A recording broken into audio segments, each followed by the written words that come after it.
조갑제 TV 시청자 여러분 안녕하십니까. 2020년 6월 23일입니다. 저녁 7시입니다.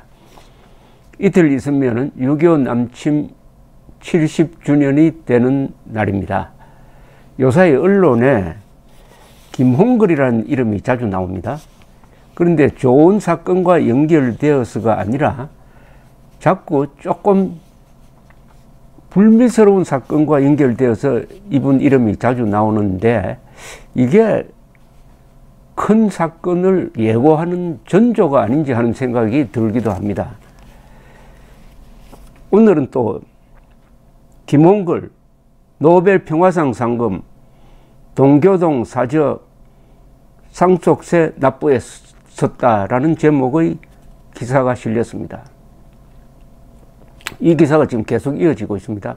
주간조선에서 특종한 게 이렇게 계속 후속으로 나오고 있습니다. 그리고 당선자 시절에는 한국전의 이순신 장군에 해당하는 백선엽 장군이 일제시대 때 만주군 장교였다는 것을 친일파라고 규정을 하고 국립현충원에 묻어서는, 안장해서는 안 된다는 극언을 했습니다. 친일파라고. 다부동 전투를 통해서 낙동강 정선을 지켜내고 오늘날 우리가, 김홍걸 씨가 이렇게 안전하게 살 수 있도록 하는데 피를 흘린 세대를 대표하는 백선엽 장군을 국립현충원에 묻어서는 안 된다는 이야기를 했습니다. 또 있습니다. 월간조선이 작년에서 올해에 걸쳐 가지고 5차례에 걸쳐서 김대중 전 대통령의 미국 내 비자금 의혹, 13억 5천만 달러 규모의 비자금 의혹을 국정원이 조사한 내용을 자세하게 보도를 했습니다. 실체가 있다는 국정원의 판단이 있었습니다. 실체가 있다고 했습니다. 13억 5천만 달러인데 거기에 관리인으로 등장하는 사람 중에서 이희호, 김홍걸이라는 이름이 등장합니다. 더구나 국정원이 입수한 김홍걸 씨 소유라는 1억 달러 수표의 사본도 월간조선에 공개가 되었습니다. 이겁니다.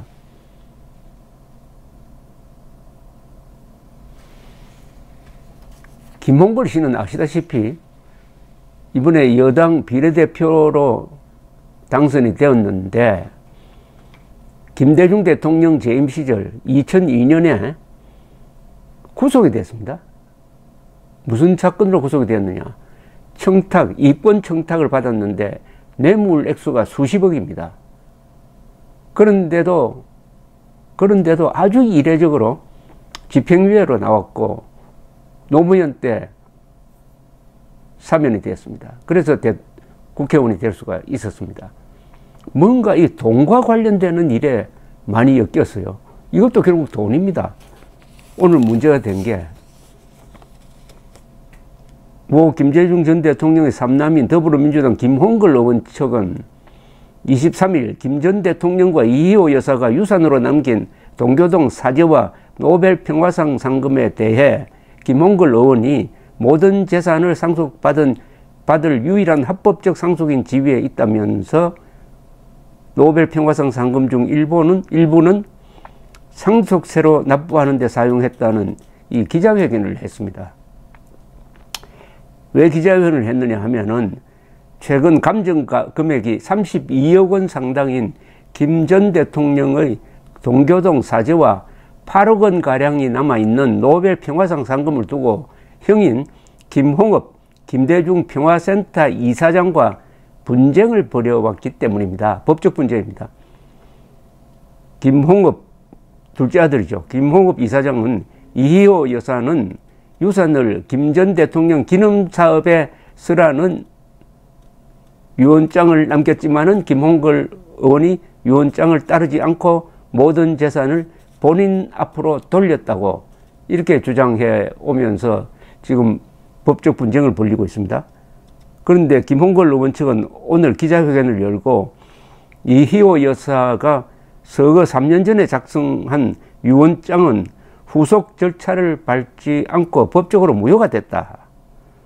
무효가 됐다. 이렇게 해명을 하고, 또 이호 여사 유언장에 노벨 평화상 상금을 김대중 기념 사업을 위해 사용하고, 동교동 자택을 김대중 기념관으로 사용하고, 소유권은 상속인인 김홍글에게 귀속하되 매각할 경우 그 대금의 3분의 1을 김대중 기념사업회를 위해 사용하고 나머지 대금을 김홍일, 김홍업, 김홍글 3명제가 3분의 1씩 나누라는 내용이 담겨 있었다고 했습니다. 그래서 김홍글 의원은 1차적으로 자신이 재산 상속인임은 틀림없는 사실이고 유언장을 따르지 않았다는 김홍업 이사장 측 주장은 사실과 다르다 이렇게 주장을 했습니다. 그러면서 노벨 평화상 상금 8억 원 중 일부를 상속세로 납부했다고 했습니다. 상속세로 납부했다. 동교동 사저가 32억 원이라서 15억 원의 세금이 발생했다면서 김 의원이 상속세를 낼 돈이 없어서 국세청과 이야기해가지고 5번 나눠서 내기로 합의를 했는데 5회 중 1회를 납입할 때 노벨 상금 중 일부가 나갔다고 알고 있다. 이렇게 해명을 했습니다. 여기에 대해서 김홍업 이사장 측은 즉각 반박을 했습니다. 거짓이 너무 많은 설명이다. 이희호 여사 유언장에는 김홍글에게 귀속한다는 내용이 없다. 노벨 평화상 상금 중 남은 8억 원은 별도의 이희호 명의 계좌에 보관돼 왔고 거기서 나오는 이자는 매년 불우이웃 돕기 등에 쓰였다. 왜 노벨 평화상 상금이 다른 돈과 섞여 있었던 것처럼 설명하는지 이해할 수 없다. 이렇게 이야기를 했습니다. 자, 여러분 어떻게 생각하십니까? 첫째, 김홍글 씨가 이 국회의원이 되는 게 맞습니까? 부패 사건 전력자 아닙니까? 그것도 권력형 부패 아닙니까? 대통령 아들로서. 그런데 어떻게 이런 사람을 민주당이 국회의원 후보로 공천을 합니까? 여기서부터 잘못된 것 아닙니까? 두 번째, 지금 김대중 해외 비자금 관련 사건은 이렇게 전개가 되었습니다. 원세훈 국정원장이 있을 때 2009년부터 9년, 10년, 11년, 12년 4년에 걸쳐서 조사를 했는데 아주 팀을 만들어서 조직적인 조사를 했습니다. 정치 보복으로 한 게 아니고 보복으로 한 게 아니고 북한, 중국, 미국을 통해서 정보가 들어오니까 더구나 그 비자금 중에 일부는 김홍글 씨가 관계된 중국 내 사업을 통해서 1억 달러가 투자가 중국에 투자되고 그 수익금이 평양에 있는 과기대로 들어가는 구조였어요. 그래서 미국 FBI와 공동으로 조사하는 바람에 이 사건이 커졌습니다. 조사를 하다가 보니까 내부 고발자가 있어가지고 김홍글 씨가 소지하고 있었다는 1억 달러 수표 사본을 국정원에서 입수를 하고 국세청의 협조를 받아가지고 아주 입체적 조사를 한 결과는 국정원이 중간평가에서 어떻게 내렸느냐. 지금까지 발견된 증거로 봐서 비자금이 실제할 가능성이 다대하다라는 결론을 내렸습니다. 그런데 2012년에 대통령 선거를 앞두고 이 조사 결과를 활용하지 않고 수사기관에 넘기지 않고 그냥 덮어버렸습니다. 끝났어요. 그런데 2017년에 문재인 정권이 들어서서 국정원을 뒤지는 과정에서 이 사건을 알게 되었습니다.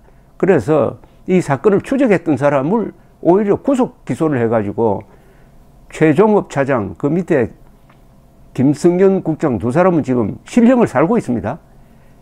그런데 재판정에 가보았더니 김대중 비자금이 있느냐 없느냐에 대해서는 검사나 판사가 전혀 관심이 없고 왜 이 사건을 조사하는데 돈을 격리 규칙에 맞지 않게 썼느냐 하는 지엽적인 문제를 다루고 있었습니다.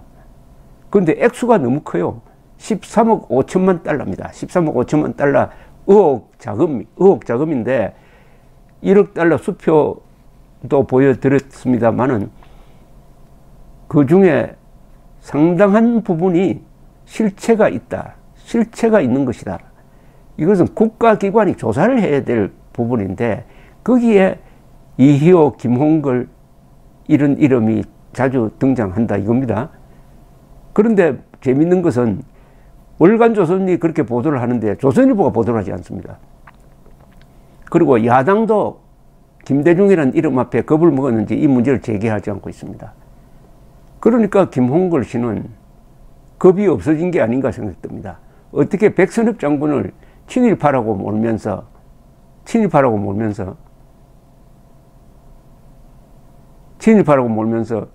국립현충원에 묻어서는 안 된다는 이야기를 할 수가 있습니까? 그러면은 김홍걸 씨의 아버지 김대중은 그러면 창씨개명 안 했어요? 도요다 다이추 아닙니까? 도요다 다이추.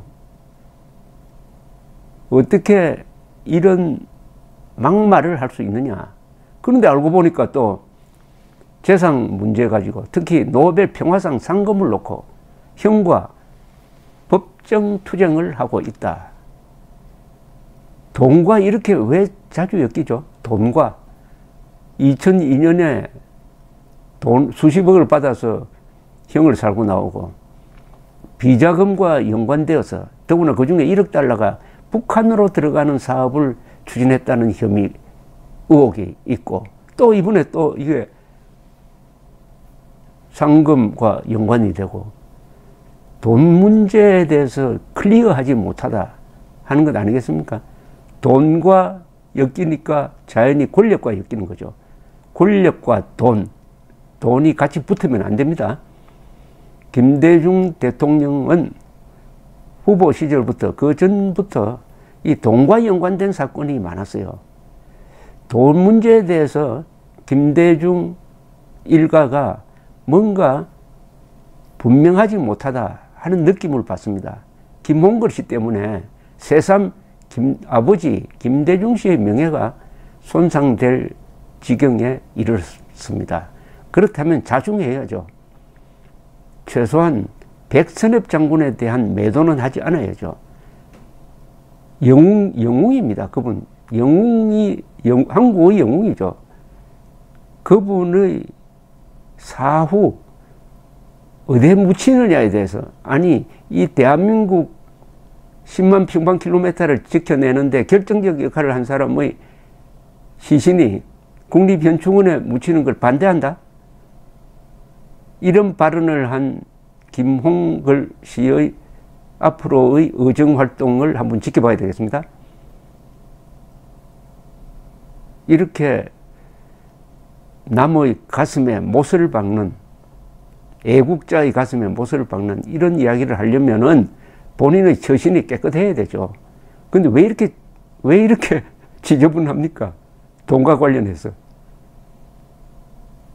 아마 아까 말씀드린 대로 이런 이름이 자꾸 나오면은 나중에 크게 나오는 수가 있습니다. 이름에 1단짜리 기사로 이름이 나오다가 나중에 일면톱에 김홍걸의 이름이 나오게 될지도 모르겠다는 기자로서의 느낌이 있어서 말씀드립니다. 감사합니다.